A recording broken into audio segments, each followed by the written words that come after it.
Welcome to Chapter Sass, the podcast where we deep dive into the books that make you blush, gasp, and maybe even think a little. I'm your host, Season, and with every book, I'll be joined with a new co-host with their own hot take. From spicy romances to messy love triangles and all the glorious chaos in between, we're here with a fresh perspective to unpack the stories we love, question what we think we know, and explore how the book speaks to us. Things might even get a little sassy. This episode is rated mature and will contain spoilers. Let's get into the first chapter. Welcome back, everyone. We will deep dive into the chapters 21 through 25 of Blood of Hercules. This is the Villain of Lore series by Jasmine Mas. Hello, Danielle. How are you? I am good. What are you drinking today? I have my water jug, as always. Same. And then out of jealousy of your wine, I went and grabbed wine. So I have a Weissburgunder. This is a unfiltered white wine from Austria. It's imported by a guy named Zev, whose palate I trust. He's got a fantastic palate. He never shuts up about wine. Really smart dude. So I'm going to have that as well. And I know I don't want to hear nothing from nobody about how like white wine needs to go in a glass with a stem. I'm going to knock that thing over if I have it in this scenario. Don't comfort me. I'm a Somm. Leave me alone. I think if you're drinking stemless, you're perfectly fine, whatever color it is. I'm not a Somm, so I'll take my opinion with however you want to take it. I am drinking plain old Prosecco. It's brunch time. Figured, let's do this. There's a lot going on in these chapters, and I just couldn't make like a drink. I couldn't think of a drink to like make to represent, especially because we get like 2 of the guys chapters in this too, the POVs. So just like whatever. But anyways, cheers. Cheers.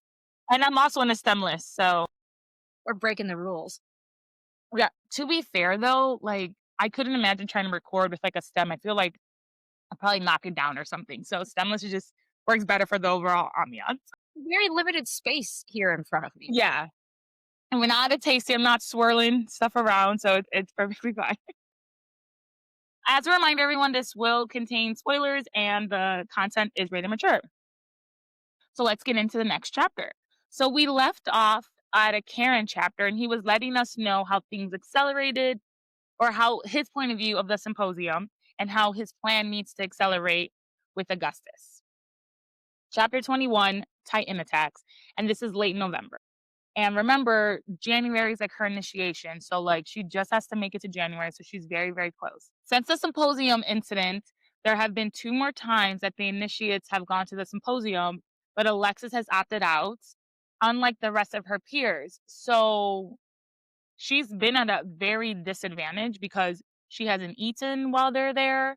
They've been able to, drink water, essentially like rehydrate themselves, get more fuel, and she's has to stay because she's just scared of everything that happened, which I do think is unfair. You would think somehow someone would have snuck her food or something while she's in the library, but she didn't. Alexis favors a sweatshirt that someone left on the back of her like chair, and this is like a black sweatshirt, and she just got it a few weeks ago, and it was right after the box incident. Alexis is also trying to enjoy, I guess, what is left of the Crucible. Not that, and I know that sentence sounds ridiculous because like it's the Crucible, like what are you enjoying? But like she's just really down in the dumps, and she's just trying to find a way to like come out of it. Like she thinks she doesn't know how, but the siren it died, and then body parts were found and says to her, and she's just like trying to find something to like. She's just trying to enjoy herself during the Crucible, and she's just so far down in the dumps that she's just finding it very hard to. She's back at home, and so she hears her mentors talking about the article in the Fountain Chronicles, and apparently Charon made the front page. Alexis like waits until the kitchen is clear, and she goes and she runs to get more food. While in the kitchen, she also finds the Fountain Chronicles and reads the front page, and it says, and I'm quoting, "Sonic Bad Boy, Sparta's most eligible bachelor, has been seen sending betrothal jewelry last month. Who is the lucky Olympian, heir, or heiress? Our sources can confirm he sent the customary 3 betrothal gifts. One of them was a priceless blue diamond from the House of Artemis. Ladies and gents, the courtship of the century has begun. So I immediately thought of the sparkling thing that was in her box last time that she never opened, but you know, we'll see. Who is the lucky citizen of Sparta? We have no doubt that they opened the jewels, therefore accepting the betrothal. But with the marriage law, the marriage law is proving to be a smashing success, motivating young Spartans' true love. So I immediately, when I read this, I knew he did this because the chapter before was like very clear about there was something sparkling, and I immediately thought of like jewels or a necklace or something. Like what else is going to sparkle in that?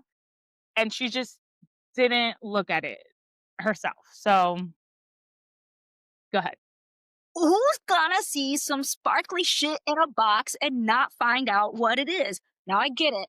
You open the box and there's like eyeballs and fingers and whatever, right?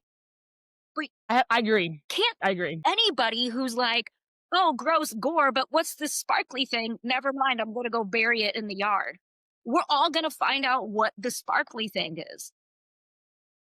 Yep. I agree. There's no way I wouldn't have, especially because I found that and the no. I even if I didn't know what the sparkly thing was, I'd be like, what else is in here? Because now I'm scared for my life, right? Like, even if I didn't know it was like a necklace or anything, I would look into the whole box because if I think someone's coming after me, I want to know what I think they know, right? So I agree. Like, I would not have just buried this box and not have pulled out the necklace. Yeah.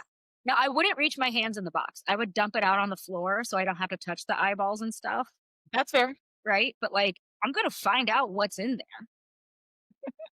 I agree. I agree. That is fair. So Alexis thinks to herself, who would marry this psycho? Dun, dun, dun, dun. Then Helen comes into the kitchen and she's very excited to meet Alexis. And we finally get to meet Helen because we've only ever met Helen through Augustus's eyes, right? Like we've never seen her point of view. She's never spoken. So she honestly is just super excited to just like meet another female person with power, like I guess Olympian at this point. And then as a reminder, Helen is the heiress of the House of Aphrodite. Helen explains that Patrol is her half brother on her mom's side, and Augustus is her full brother, and they are both very overprotective. Helen goes on to explain how strong she thinks Alexis is and how there are no Thonic women their ages. Like she's the only one that as of right now, she's the only one that they have. The other person would have been Medusa, but she's locked away in prison. And she literally goes on, it's like half a page. So it's clearly important. But it's a half a page. Helen is just like, oh my God, there's like no young Thonic woman. It sucks to be like the only one with all these like overprotective people. She essentially like wants a friend. She was like, don't worry, but you're not like the normal weak Olympian. You're not like the rest of them. You can carry yourself. You're strong like Sonic. So do with that with what you want. So then Alexis is kind of like, again, she doesn't do well with people, but she's like, okay. In her head, she's thinking like, essentially like she's crazy. Like, oh, okay, like I'm not strong, or she's like putting herself down like in her head, but she heads back to her room and then she starts to hear the voices and see the shadows again.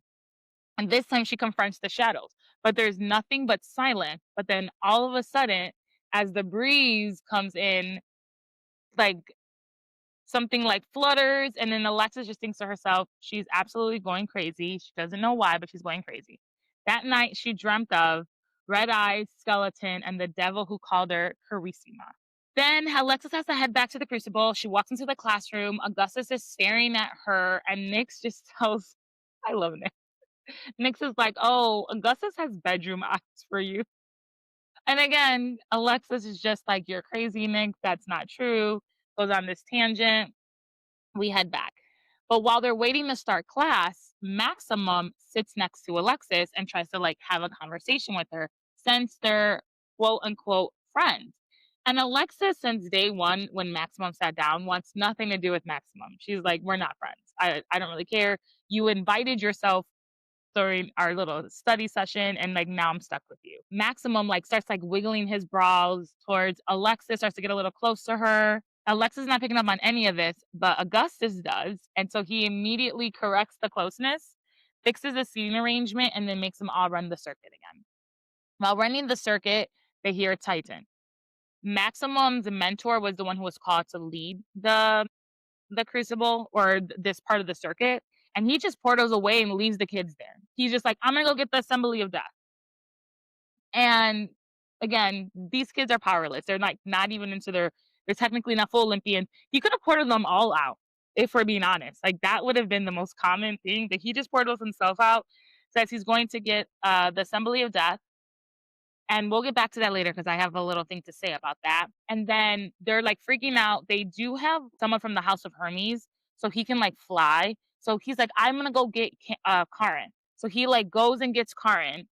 Leo, while they're like running from this Titan, Leo like trips and fall and like he like breaks his leg badly. Like his leg is like in a different position, not in a normal position that it should be in.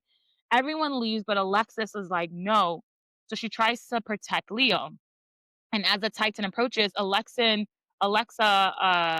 is like stopped by like what she thinks is a force field. And then she hears like growling and like the Titan is like struggling, but she doesn't see anything happening. And then all of a sudden the Titan starts like kicking and doing stuff. And then she hears like a whimper. And then that's all. And then the Titan starts to head back. At first she thought it was Nyx, but Nyx is like still around her neck. And now Nyx is like, I'm gonna protect you. So she like slithers off of her. And I believe she does bite the Titan, but it doesn't affect him. And remember, Titans are technically they can't die. So Nyx can't figure this out. And then the Titan eats Leo, unfortunately. That's what it that's what happens when you're a bully. You get eaten. But now but now she won't leave Nyx. Like so she's like, Nyx, like, come on. And like Nyx is trying to like Nyx is like leave and she's like, no, I'm not leaving without you. So finally, Nyx goes back to Alexis, but it's too late for Alexis to run. So she like grabs a rock and like hits the Titan with it, and the Titan lightly like scrapes her like shoulder area. It's not like her chest, but it's like her shoulder area. And then all of a sudden, something in black appears and starts shooting, and the Titan goes down, and it's Karin. He's there. Karin approaches Alexis, and he takes down the Titan. Karin approaches Alexis and gently like touches her face and asks like why like she's not listening to his last warning that if she put herself in harm's way there'll be consequences, but he's like sweet about telling her this, like he's not like being mean right now. Alexis is confused and like asks why he cares, and then Karen gets all aggressive and mean and not sweet anymore. And he's just like, he mentions Sonic's lives, how important they are. Alexis thinks he means her mentors. Then Karen yells at her, and Alexa just goes back into her head and she just starts to think of what happened to her when she was abused. Like, don't confront it, just accept it. Like, that's the quickest way to get this over and done with. And then Karen realizes that he's scaring Alexis. And so he apologizes and then he asks if he can touch her so that he can portal her to the library. And then when he does do that, Petro and Achilles are there. They seemed a bit worried. That's all we kind of get is that like they seem a little bit worried. No one understands how the Titan got there. It shouldn't have been on that side of the mountain. Alexis at this point is going in and out of it. Again, she did get hurt. A doctor comes to like check her wounds. While the doctor is examining her, Alexis hears like voices and she hears like, what are you doing? If you touch her like that, I'll stab you alive. Don't pull down her toga that far. And then all of a sudden, Alexis feels like gentle hands, like rubbing like this ointment on her, like caressing, like just caressing her, like rubbing her hair. And then she hears after like the doctor like leave, then she hears the doctor pulled her toga down when everyone was present. The second voice said softly, if you hadn't moved in front of her, they all would have seen her exposed chest. He would have dishonored all three of us. Now, I'm not really sure what flashing my tits relates to being dishonored, especially when we get to book 2. You have not gotten to this part yet, but in book 2, I don't know if this was like a writing thing on the author's behalf or something, but towards the end, there's like a situation um where women have to like do this and it's all of a sudden okay and we're not dishonoring people. So take with that what you will. After a few hours, Alexis wakes up. As she wakes up, she learns that Achilles, and Augustus like leaped to the mountain, once they were called because they're part of the Assembly of Death to take all the initiates back to library. But Augustus completely lost it when he realized that like Alexis wasn't there when they took all the initiates back and that she was in danger. And again, Alexis just thinks this is just saving her mentors. Then back in class, Augustus is like mad and like is taking it out on Alexis. And he's just like, you like she can't be putting her life in danger this way. Then we go to chapter 22. What are your thoughts? That was a lot. Will of Alexis not getting it. She doesn't. Like, okay, I mean, yes, as the reader or the listener or whatever, I'm getting more pieces to put together than maybe she is. But a lot of the narration comes from her. So a lot of the Mhm, information that I'm getting is from her. And it's like, girl, if I'm putting the pieces together and you're supposedly so incredibly intelligent, you should be putting the pieces together too. mhm. Like it's not that hard. It's not that hard to I agree. figure this out, you know? I agree. And I get it. You are in a situation where you're being put through extremes. So like maybe your mental game's not really there, right? I can give a little bit of credit to that. But for the most part, it's like, girl, and why wouldn't you ask a question? If everybody's like, sonic lives are too important for you to be behaving like this, why wouldn't you ask, like, I'm not putting my mentors' lives at danger. So what is the issue here? Like their lives are not in danger, Mhm, right? Like, are you upset because I'm doing something that maybe they won't be able to be generals? But like, that's not how it's being worded. And she even mhm, stops and goes like, what is this? Why are you repeatedly saying this to me? Right? There's no ask for clarification. And I can kind of get that with like, some of these individuals who are like more mean or more aggressive, but we are seeing Karen become more and more gentle with her. We are seeing her mentors become more and more gentle with her, right? Like as they've learned that she actually has the capability to do these things, right? mhm, So it's just really weird to me that she's perpetually making this assumption that all of the concern is for her mentors. And she's never stopping and saying, but their lives aren't in danger. So what are we talking about? mhm. It's just this constant, I don't understand. And I'm like, that doesn't work with how this character was written for me.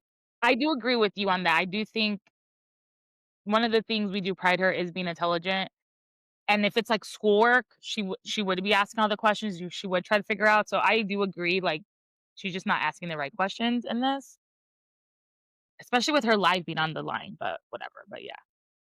If there wouldn't be a plot in the book. I'm gonna go back to saying that. But I do think, and we talked about this a little bit last week, is what was the agreement in the great after the Great War or whatnot? Because the mentor left these kids to go get the Assembly of Death. Mind you, the mentor, Hermes or whoever, I forgot the mentor's name, he's a full blown Olympian. He's about to be a general, trying to be a general because that's the whole point of him being a mentor. He has powers and ability. He can't easily die, just like no one else can. So, like, why is it that only the Thonics are allowed or are expected to fight the Titans? And again, this mentor could have easily portaled everyone out. He didn't, whatever. For the plot, that didn't happen. But like he could have also fought the Titan. Like he wasn't gonna die. Do wonder, I mean, there being some sort of agreement like does make sense to me, but I do wonder if part of it is the difference in the way that the powers are harnessed. Because early in the book it makes it clear to us that like Olympian powers are like brain, right? Like Mhm, it's in your head, like you control them with your mind. And sonic powers are more like controlled in the body, right? mhm, So I wonder if that's part of the difference is maybe there's a belief that powers of the body, that powers that don't come from thought are maybe more effective, like more powerful, like do more damage, right? Like Mhm. have a better HP or something like that. So there's this like assumption made that Thonics are just going to be better at it. It also seems Yeah, like maybe. Thonic powers are quite a bit more violent. That I have to agree with. Yeah, but I don't know, I wanna know more about this deal, honestly, like, what was just agreed and said to, so let's figure that out. Okay, but anyways, back. Chapter 22, Twisted Lies, and this is Augustus's chapter, and it is a few hours earlier. So Alexis is sleeping in the library, and Augustus portals the doctor to, like, he has, like, a dungeon, of course, because why would you not have a dungeon? And then puts chains around the doctor. And Augustus is pissed and asks, like, "Do you treat female patients this way? Do you expose their breasts just to treat a shoulder wound?" And the doctor is just like, "She's a mutt. She's not important. She doesn't matter. There are so few Spartan women." He wanted to see her chest. At this point, I'm like, I don't know what's gonna happen to you, but dude, you deserve it. You go ahead with your, go ahead, keep talking. You're digging yourself into a hole. So then Augustus like thinks of Helen. He thinks of his sister, and he's like, what if she was just hurt randomly, not necessarily like in the crucible? Like, would this doctor have done that because there's not very many Thonic women left. There's not very many Olympian left. So like he immediately just like thinks of his sister. Augustus tells the doctor that Alexis matters more than he could ever imagine. And if you disrespect her, you disrespect me. And then Augustus uses his powers and tell the doctor to tear himself to shreds. And the doctor does that. Chapter 23, Twisted Rage. And it's a Karin chapter. Karin arrives at Augustus' dungeon. Again, because this is so normal that they just have this dungeon, because he wants to also take care of the doctor. However, Karin does say that he left Hell and Hound at home so their bones could heal. And this is when I figured out what those shadows were. Augustus tells Karin that the doctor purposely pulled down Alexis' toga so that he could see her. And now Karin is pissed. And so there's another prisoner locked in this dungeon. And since he can't hurt the doctor because the doctor's hurting himself, he shoots the other prisoner until they fall silent. Then Karin says while they were on the mountain, he started yelling at Alexis and she disappeared mentally the way he used to. Someone hurt her very badly in her past, and maybe they need to rethink their plan. And Augustus says, no, this is even more reason they need to carry out their plan. Alexis needs their protection. End of the chapter. What are your thoughts on the male chapters? I am enjoying learning the fucked up ways in which these two think care should exist. Now, Morally gray men. right. Here's the thing. I think it works for the idea of the book, right? Mhm.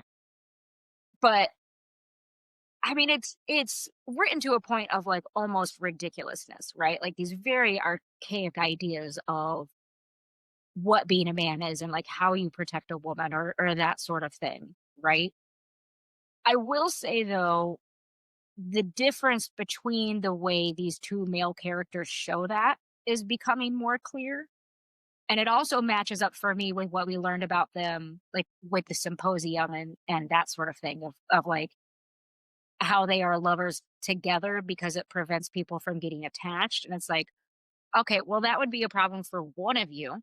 That would be a problem for Mhm. Karan. It's not going to be a problem for his partner. So I think it's interesting to see that, on one hand, we have this idea of protection that's almost like possessiveness, right? And then on the other, Great word. Protection with possessiveness. Love it. yeah, Go ahead. it's like I have to protect you because you are mine, right?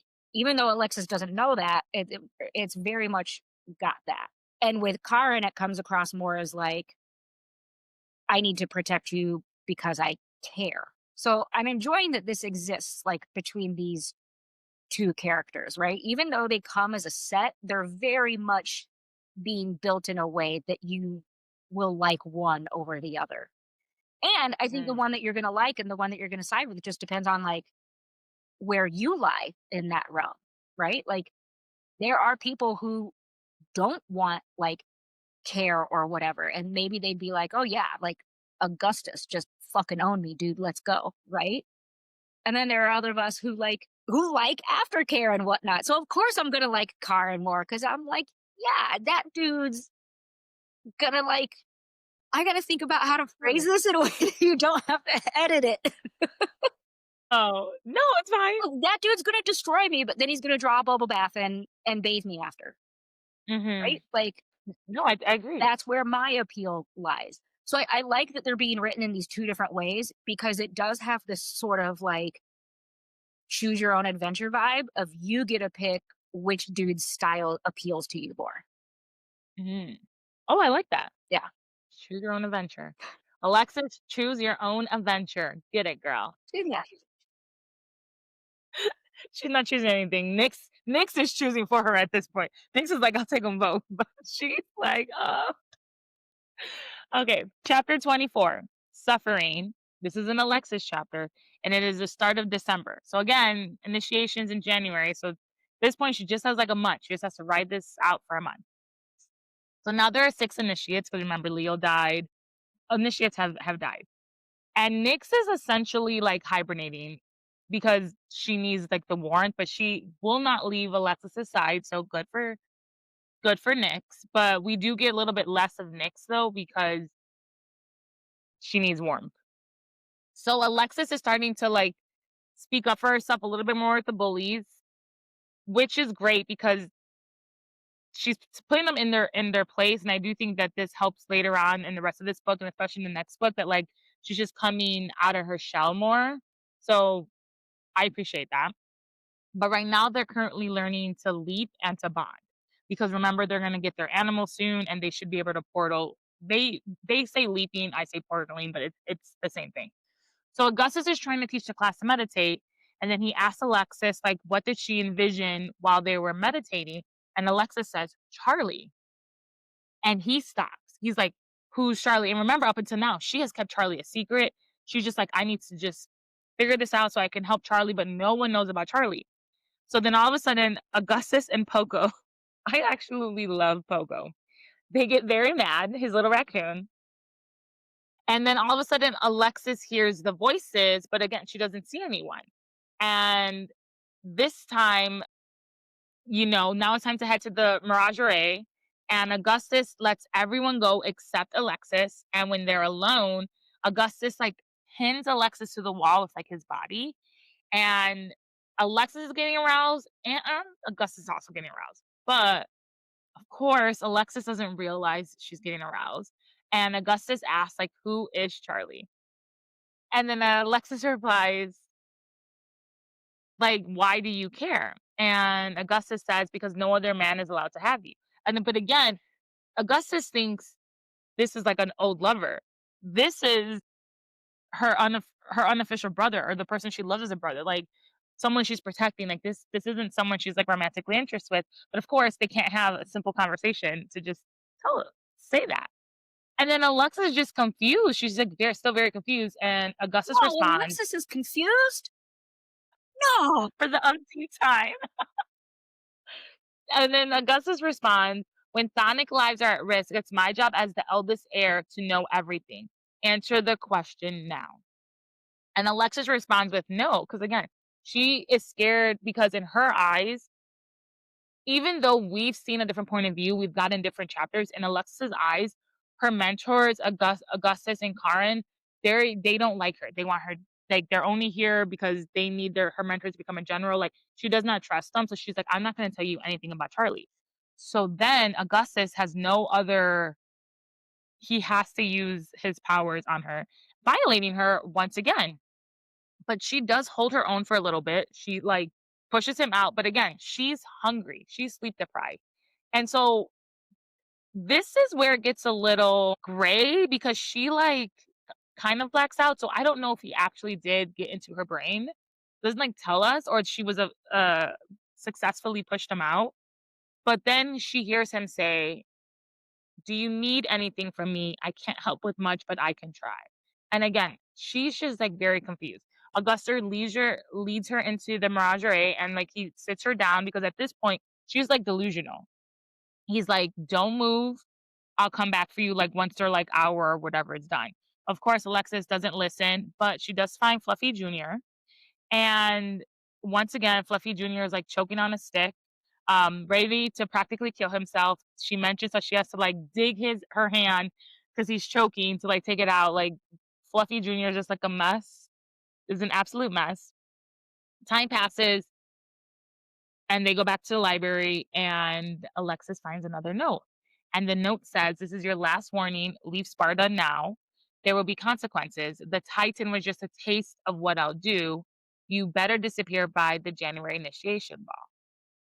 And so this means that the Titan was purposely let free. And so now Alexis is taking, like, internally, she's like, someone else died because of me. Like, Leo died because of me. It doesn't matter that he was a bully and I didn't like him. Someone else died because of me. So again, she just doesn't take this well. So then they all have to like run the circuit again, but it's December. So there's a lot of snow and the water's frozen. But they still have to climb the mountain and they say that, like, I guess in a previous circuit, they didn't have to swim in the water because it was frozen. This time it is mentioned that, like, somebody, like, made a path in the frozen water, so they still have to swim. And Alexis notices that Karen and Augustus are a little worried about this. And then we get to the part of the story where it's just a bit fuzzy, but I don't think it's fuzzy because Alexis is like an unreliable narrator. I think it's fuzzy because the author was trying to give us a taste of like what Alexis was going through. So like during these chapters, she's like in and out of it. But again, she has lack of sleep, lack of eating. She's now going through hypothermia. And so like it's like she starts off swimming and like all of a sudden she's in someone's arms. Like we miss like sections, but I think that is intended for us like miss sections. And so like all she remembers is like starting to cross she was swimming, then all of a sudden she sees like blue eyes, aka we all know that that's Karen. Then like fur being draped around her, she being carried close to someone's chest. Then she remembers seeing her mentors. She doesn't know why she was seeing her mentors. Then she was like submerged in a tub. She was like trying to, in her eyes, she was trying to escape to survive, but hands were holding her down. Then as time passes, she like wakes up. She's in this tub. Augustus walks in to the bathroom with like a steaming mug and some nutrient pills. And Alexis says that like to leave her alone. And Augustus says he will when she takes her medicine. And he essentially forces her to take the medicine, but he does do it nicely. He kneels down by the tub, he force feeds her the pill, and then he calls her my Carus. So we have Carissima and my Carus, and that is the Latin term for endearment, and Alexis doesn't understand why he just said that. End of the chapter. How do you feel about that? Okay, again, more like, girl, come on. Like, catch up here, right? But, I think back to the beginning of the book when I had this, I don't know, complaint of like, how tortured do you need this character to be? Right? Like you're writing all of these tropes of suffering into this character. And it makes more sense now that we're seeing these situations where Alexis is being cared for and she doesn't, not only does she not know how to receive it, she also doesn't even know how to like process it, right? Mhm. She's in this constant fight or flight mode. And even now, like when she gets put into, I don't want to say safe spaces, right? Because like she doesn't recognize them as particularly safe, but safer spaces, right? Like places where she's not in immediate harm, she can't recognize it. So But she's never really had it, so, I mean, I could understand. it's making that make more sense now of like why she was written as so tortured in the beginning, right? Because it lines up now. But there's this part of me that just wants to be like, girl, just receive it. Just receive it. Be taken care of. Like, let people put you in hot water and bathe you. Mhm. Let them do Right. it. Let people feed you. Like, what? That's hot. That's hot. You're in a nice. I agree, but she doesn't know how to Like, she's never had it to experience, and she's never had a good if we're being honest too, she's never even had a good I doubt her foster parents are doing that to each other. They seem like they were just making hooch in their tub the whole time. Like, I don't know what type of endearment they were giving each other. sure, don't need to have been bathed before or to have seen someone been bathed to know that I'm gonna like being bathed. You just say the idea to me and I'm like, yeah, I'm in. And then while I'm being bathed or just after, you're gonna come in here with like a hot mug of tasty stuff and feed it to me? That sounds fucking awesome. I don't need to have experienced that before or have seen it before to be like, yeah, I'm in. Let's go. Y- you know? Yeah. Okay, so I would agree with everything with you on that, truly, except the chapter was written so choppy, and again, I think that's on purpose. Like, she was clearly blacking in and out. So even though they were trying to protect her, she was so delusional at that point. I don't even think she understood. Like, she truly did not understand that, like, that was happening. In her head, she was being pushed in water and she has to, like, fight to swim. She doesn't understand why. And then it even goes to, like, the water was extra hot. I'm sure the water was probably honestly, like, lukewarm, but because she was so cold, her body felt it as, like, extra hot, than what it really was. I do wonder though, like at what point do you give up? At what point do you just like I am so exhausted, I am so delusional, I am so out of it. I'm just gonna sink into like whatever it is that's going on right now. I Mhm. there has to everybody I think would have to hit a point where like even if you feel like you might be in some sort of danger, you are just so out of it. You just like give up a little bit, right? Just give up a little bit. I I mean, I agree with that. Like, honestly, to the point, because if I was in here we joked, I asked the question, like, if I had to participate in a crucible, like, would I do? And I was like, "No, I'm going to the spa." Because I do think I would have given up, like, quite frankly, like, it's a lot. It is truly a lot, and I don't think I could have done it. So, yeah, I think I would have given up, but I think this also goes to prove maybe because of the way she grew up, though, like, she didn't have a choice to give up, so all she knows is to fight, because in her head, we hear that dialogue. In her head, we always hear how she wants to give up. How she's done with everything, she just wants to die, right? Like, that's, like, the dry humor or whatever that's going on, which I do love. I absolutely love it, like, the writing style in that sense. I was never, like, a huge fan of, like, Parks and Rec or whatever, but, like, this reminds me of, like, Alba Elementary the most, and, like, I would love to see this, like, in a movie. Just, like, to hear her thoughts, in that. So, like, maybe her giving up is when she, like, yells at herself, but then she's like, "I can't give up." yeah. I think it's just especially I mean with what you're saying with the way that this chapter is written, I think it's disappointing that she's in a state that she can't receive the kindness and even recognize the kindness. That she is unable to recognize that there are people who have care and concern for her, who want her to not suffer or Mm. like Interesting. suffer as little as possible, you know? Mhm. I no, I love this because and this is why I want to start a podcast. You and me read/listened to the exact same chapter.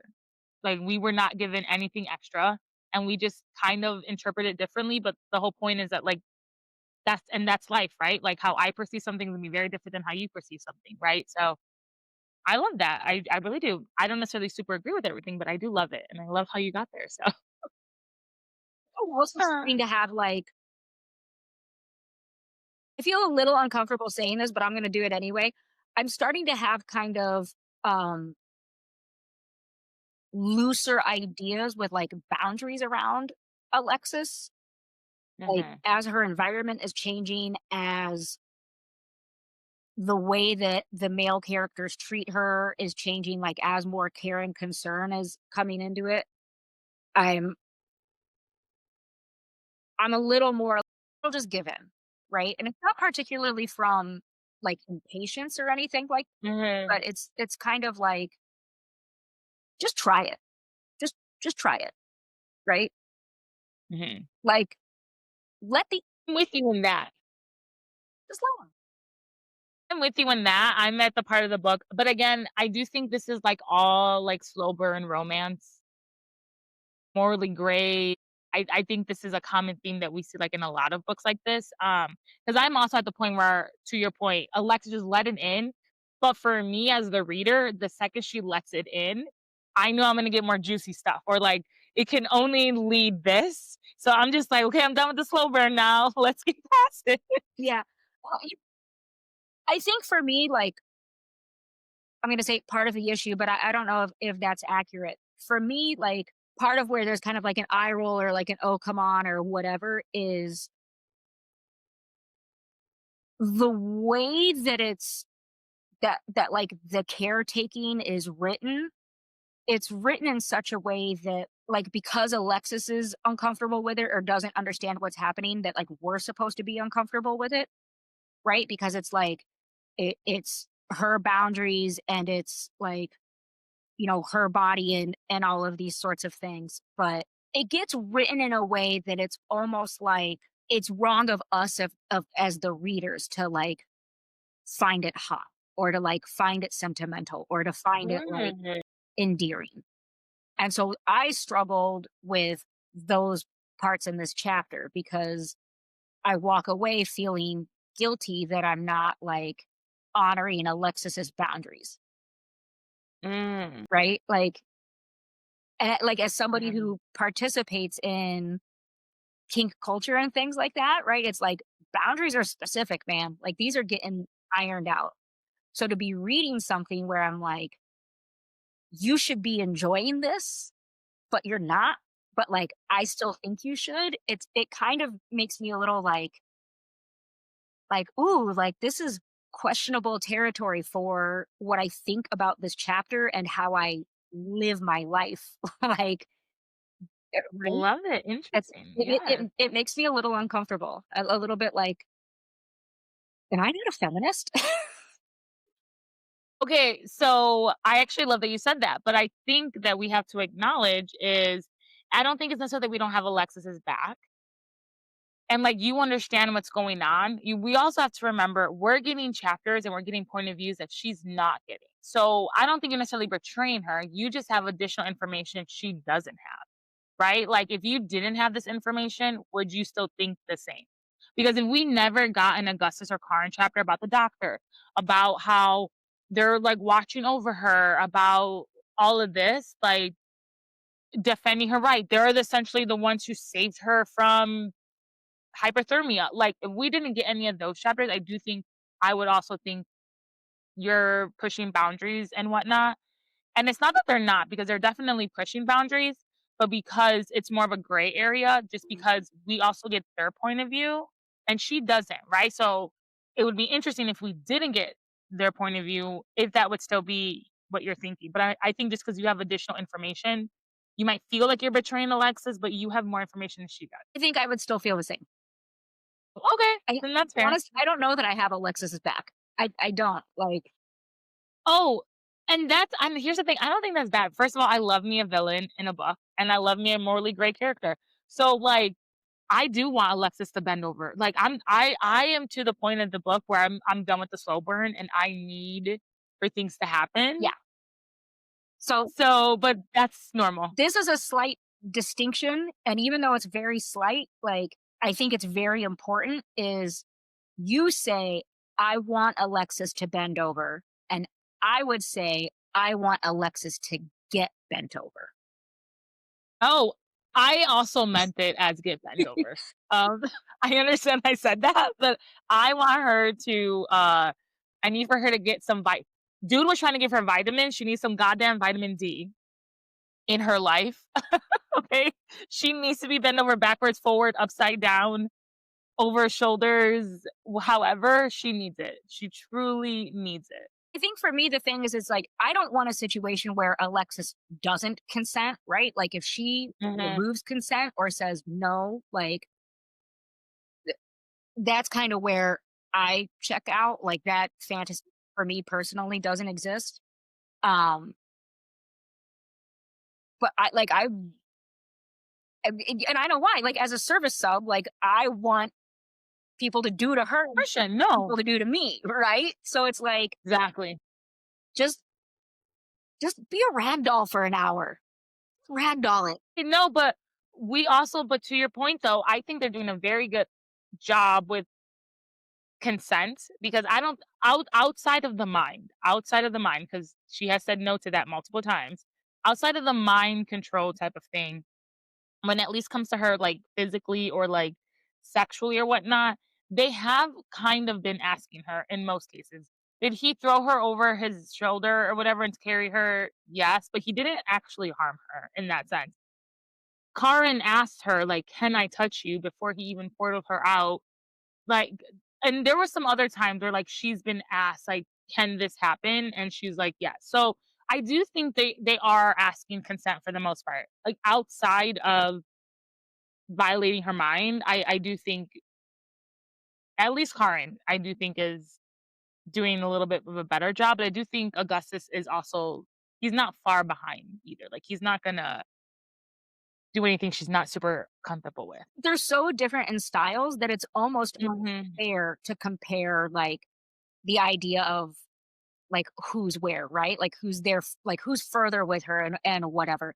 Because stylistically, they're so different. Like Mhm. if you are someone, I think that's on purpose. yeah. And so if you are someone who's into Augustus's style, you're going to be reading Karen and be like, oh, God, you're such a fucking puss. Like, right? Like that's not going to be Yeah. you. But Augustus violating your mind, you're going to be like, yeah, that's the kind of dom I want. I want someone Yeah. who's gonna scare the shit out of me, right? So that I like the how dramatically different these 2 characters operate, even though it comes down to, "I have care, I have concern, I need you to be alive." The ways in which they show care are Very different. yeah. And even the moments when, like, Augustus is tender, it's still like, "I'm shoving pills down your throat." Right? It's still, like, You need kind of to live. fucked up. Morally gray man. Yeah. You know, again, in a book, they're amazing. I'm totally here for it. Never in real life. Please don't ever shove anything, even if it's a doctor. Like, I know doctors are gonna do it because they need to, or I'm like, I can't control, but like that hurts. Like, they say when they put the tube down you, like, and they come out your throat is so sore. Like, please do everything before you need to do that. But yeah, no, but yeah, nice. All right. I'm not don't ever, but maybe. Oh, I love conversating with you about all of this. This is amazing. And now we go to chapter 25, bonding with protectors. It's Alexis, and now it's late December. So she can see the finish line now. She is almost there. So it's 1 month until Alexis is immortal and before she turns 20. And we keep forgetting she's only 19 years old at this point. So she's gone through a lot in her 19 years of life. Ever since Augustus knelt down beside her in her bathtub, things have gotten like weird between them. Alexis says like he's grumpy towards her and is always staring at her. I don't think that is. I think that's when we say she's unreliable because I don't really think Augustus is being grumpy at this point. He's probably showing another form of emotion, and she's just thinking it's grumpiness at this point. It's freezing to the point that, like, icicles are hanging off the candles. Maximum asks Alexis if he wants her if he can, like, rub her arms to keep her warm. After he insults her by saying, "You do have less muscle than the rest of us." Alexis is like, she doesn't like being touched, so she's like, "No, pass. Like, absolutely not." Today's an important day because they get to pick their animal protectors. So the all the other initiates like are finding their animals right away, and and none have come to Alexis. So she's like walking around in like this greenery, the menagerie. Dex has gotten a golden toucan, but as she's walking, all the other animals keep running away from Alexis, and like she's getting hurt at like she's mental. She's like, why doesn't anyone like want to love me? Then Titus approaches Alexis and he starts to make fun of her. Then out of nowhere, Fluffy Jr. appears and like stands protectively in front of Alexis, defending her from Titus. And while doing this, he bites Titus. And it also is mentioned in the book that Fluffy Jr. has grown. His head is now like up to like Alexis's thigh. Titus is pissed, but via the rules that we talked about in earlier chapters, Titus can get revenge on Fluffy Jr. because he was attacked by them. In order to protect Fluffy Jr., Alexis needs to say that this is her animal protector and they need to bond. And so Alexis tries to bond with him. But the whole time, she's thinking, Nyx is going to kill me. Then Alexis feels like this like strand of light inside of like her sternum. And it all with like this light is all she feels is like loyalty, aggression, and like the urge to protect. It mentions in the book that like it felt violent. The cord burned impossibly hot, and her heart felt like she was gonna have a heart attack. She was struggling to breathe. So Alexis took that as she was having a panic attack. She was like, I don't know what's going on. My heart's beating so fast. It's a panic attack. Then Fluffy gets two colored eyes, and the initiates now have to return to the library, but because Fluffy Jr. did bond with Alexis, Titus can't hurt Fluffy Jr. at this point. So she did in fact protect them. And as Alexis tries to like pass through the door, Augustus like blocks her in and looks at Fluffy Jr. and is like, "What the fuck is this?" I mean, though, he's the one with the fucking raccoon. Everybody else has like this badass animal, and he's the only one with the goddamn raccoons. Like, you're one to talk. But he's like, "What the fuck is this?" Looking at Fluffy Jr. And then Fluffy Jr. like growls at Augustus, and she can feel like in her chest like the urge to protect, and she doesn't understand necessarily like what's going on yet. And so as Alexis passes Augustus, she rubs against him. They say like her lady parts rubbed against him. Alexis gets turned on. I love how you roll your eye. Alexis gets turned on, but again, I'm gonna keep saying this for the umpteenth time, she doesn't realize she's getting turned on, and Augustus lets out a low moan, but she doesn't recognize it as a low moan, and even Poco tries to like reach for her. End of the chapter, and we are done. Lady parts. And they pass again to like her chest. Didn't say that. Like that's what I think it means, but maybe I'm wrong. Don't lady parts. Say what you mean. Like, Yeah. why that's like such a thing for me of like, get the anatomy right. I mean, she doesn't. I will she's say yeah. I appreciate that Alexis has changed some of her language from feeling things in her stomach to her core. Thank you. Okay. I find that more accurate. That's fair. That is You're fair. still not saying it, but you're getting closer, right? So I appreciate That's the fair, yeah. change in language, but lady parts. No, get out of here. Get out of here. Right? I think I mean, this is where we are, but I think things are gonna start getting interesting. I read it, but even if I didn't, I was like, "Oh, now because Augustus hasn't, like, said anything to Alexis, like, we've gotten a lot of it from his point of view, but he moaned. I understand she doesn't realize, like, he moaned, but, like, now she is receiving some of this, like, love or likeness or lust from him that she wasn't before. Now that she recognized it, that's a completely different conversation to have, but it's no longer just from his point of view that we're getting and she's not, like, she is now openly, like, getting this. And remember, he called her his carouse. So like she has to at some point understand that something is wrong. I hope, but who knows? Who knows? Who knows? Think that she has to, right? We've been Yeah. saying, girl, put the pieces Mhm. together, like follow the right, but she's not. She's not figuring it out. So Yeah. I don't know. And it's like, yeah, okay, so he seems grumpy and he's staring at you. Like, Mhm. let the man stare. And I think it's interesting because I don't know what other word I would use, but I definitely don't think it's grumpy, right? But that's the word she uses. He clearly is lusting for her or whatever. So like it's not grumpiness, but, like, that's how she's interpreting it as. Right. Maybe frustration, maybe that I would being frustrated. Like brooding would be Yeah, more accurate. a better term. Yeah. Okay, it's not particularly like how people are perceiving her, but there's this concern of like how people are towards her, right? Like there's this constant need from Alexis to read the attitudes of the people around her towards her. And I think having that like that constant need or constantly doing that leads her to make incorrect assumptions. Right? Whereas if she just sort of like let it go and didn't focus in on it, she wouldn't be making these incorrect assumptions about people's attitudes toward her or emotions towards her or any of that sort of stuff. Right? Like it's the sort of thing of the individual who's hyper focused on like, are people looking at me? Mhm.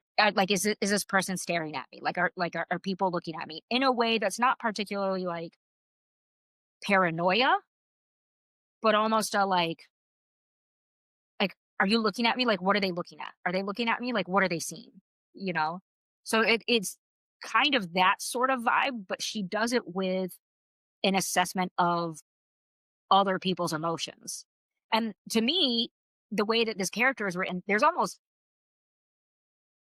like there's a very small chance that she's going to get it accurate because she doesn't even have a lot of attunement with her own, Agreeing, yep, fair. right? And it's the sort of situation where it's sort of like, just let it go. Like, who gives a shit if Augustus looks grumpy? Let him be grumpy. It's Augustus. Of course he's grumpy. Like, what? So there's a lot of stuff that I feel like she puts concern into those things that aren't really necessary and would probably make her life Mhm. a lot easier if she was just like, yeah, whatever. This motherfucker grumpy. Would make it would make her life so much easier. Yeah, yeah, it would. It would. Love it. Okay, so now we are at our sassy topic today. And so we are at the point of the book where like tension is increasing. More initiates are dying. We could say this is based on life. Alexis thinks some of it is because of her. The protectiveness, like we're noticing the protectiveness of others. She's not necessarily perceiving it as protectiveness. How does this affect Alexis emotionally and mentally? And if we were to talk about the real world, how would this like impact someone and like how they would interpret this, right? Like maybe someone's not going through the crucible and whatnot, but like this is their everyday life and something else.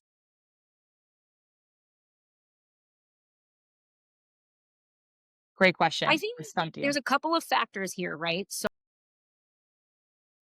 I mean, one, you have to consider that she is going through the crucible, right? Hmm. And the drain that that has had on her from lack of food, lack of hydration, lack of sleep, all of these things, right? Hmm. We know that when those things aren't in line for us, the functionality of everything else gets worse, right? Our ability to have emotional regulation declines. Our ability to like see things for what they are declines, right? Like Hmm. when people are in that state, they tend to take things much more personally. They tend to have less ability to recover from hurts and slights and those sorts of things. So she's already in a position where it's like you're just being shit on, right? Hmm. And so in the real world, that looks like things like debt or SNAP benefits being canceled or, Yes. like a declining job market or, a parent being sick. Like in the real world, there's all these other elements of that, right? Um, and so I know, like, especially in the hospitality industry, for a lot of people in my industry, that comes from financial stress.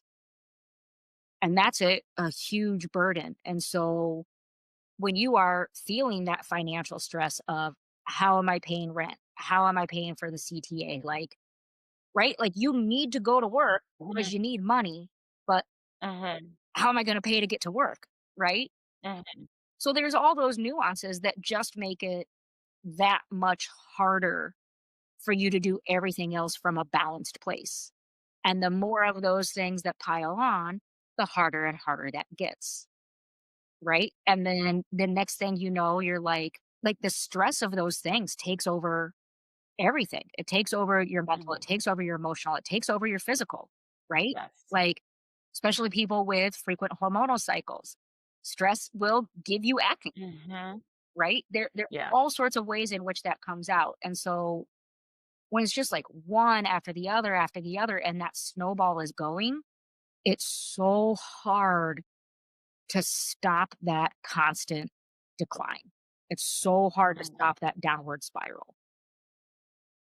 And I think when you look at like the position of Alexis in the book, she has people around her who I think would help her with that if they had any sort of inclination of how hard it has been for her, right? Mhm. She's very close to the chest. She's very secretive. And because of fear and abuse and whatever, she doesn't have these conversations. And I don't know if she even has the ability to recognize that she is now around people who would be willing to help her resolve those things. Mhm. She's a mess. She's a mess, but we still love her Yeah. 80% of the time. Girl, go to therapy. 20% we're like, "Girl, what the fuck?" Yeah. Go to therapy. 80% of the time, we're like, "Yeah." So for me, honestly, I agree, like, I don't have anything to, like I don't disagree with anything you said, I agree with, like, everything you said.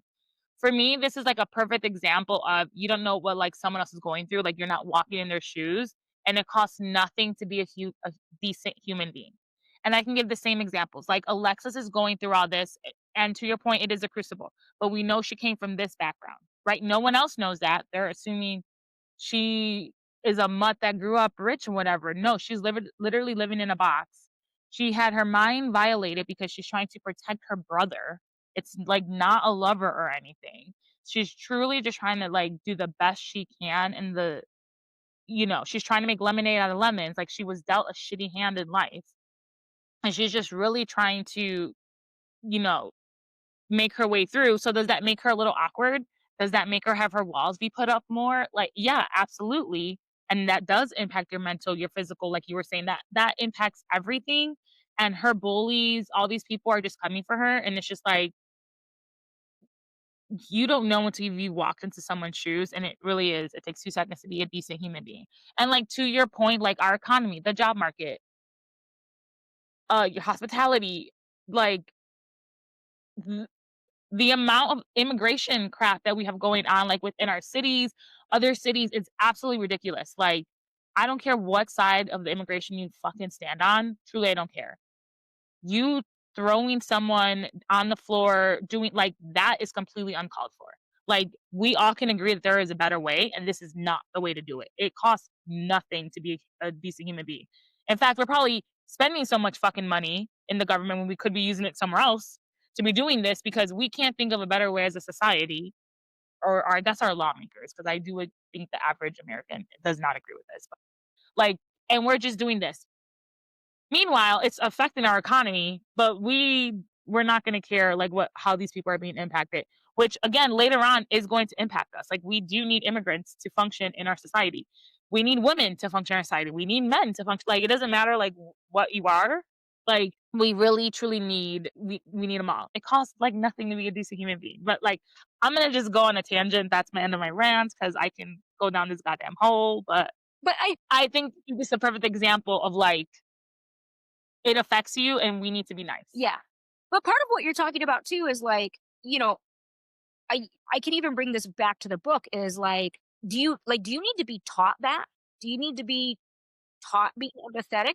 Because even look at the difference between like Augustus and Karen and how they each show care, right? Like, Mhm, somewhere along the line, Karen figured out how to do it differently. mhm, Learn that? Did it just fit in with like other ways that he views the world? Why does Augustus have this different view? And I'm not saying that in a way to like make excuses for pieces of shit. Pieces of shit mhm. are that. But I've known people in my life who have had to, like, kind of learn how to be empathetic, right? Like, even people in the same families, right? And some of that stuff comes with age and life experience and whatnot, right? Like, in general, I find myself to be wildly more empathetic than my younger sister. And Mhm.